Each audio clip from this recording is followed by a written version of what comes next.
Team 10 has learned the county is spending tens of thousands of dollars a month on a security detail for Board of Supervisors Chairwoman Nora Vargas. Thank you so much for joining us on this Friday. We appreciate you being with us. I am Wale. Kimberly Hunt has the evening off. As Team 10 investigator Austin Grabish shows us, the security comes as threats against local politicians are on the rise.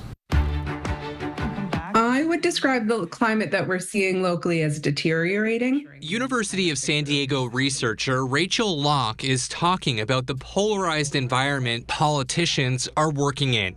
Her research, published last year, found the majority of all elected officials in the county had experienced threats and harassment. Worse, she says 70% of all elected female leaders reported being threatened every month. Repeated vitriol, repeated aggression, people showing up at people's homes, people showing up regularly in people's inboxes through email and people's social media feeds. Locke's research found women on San Diego City Council and the County Board of Supervisors received 20 times the aggressive amount of messages on social media than their male peers. It's not partisan. It doesn't matter if you're Republican, independent, moderate.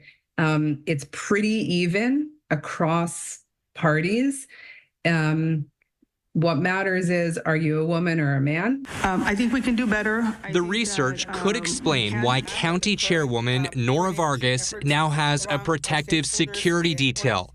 Team 10 has learned a security company hired to protect Vargas billed the county over $41,000 in July for 1 month of service. This invoice that I obtained through a public records request shows Allstate Security billed the county for the cost of 3 agents, an SUV rental, and fuel. Each guard is being paid almost $82 an hour.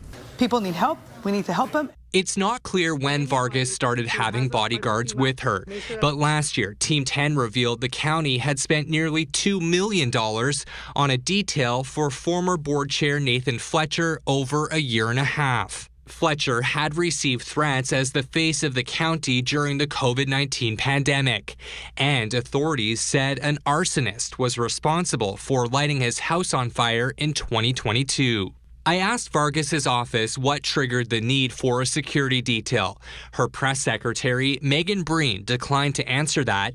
In a statement, she said, "We cannot disclose details of current security procedures, but we are following security recommendations and protocols to ensure the chairwoman's safety." Adding, in today's political climate, ensuring the safety of our elected officials also protects everyone who participates in our democracy. Back at the University of San Diego, Locke is studying the emotional impact all these threats are having on politicians. There is this real sense of isolation, of loneliness, of when I speak about this, the response that I often get is, have a thicker skin, toughen up. Didn't you expect this? This is part of public service. An unfortunate requirement for those who want to succeed in the local political arena. Austin Grabish, Team 10. Austin covers government watchdog stories, the California Medical Board, and military investigation. If there is something you want him to look into, you can scan the QR code on the bottom left of your screen or email him at austin.grabish@10news.com.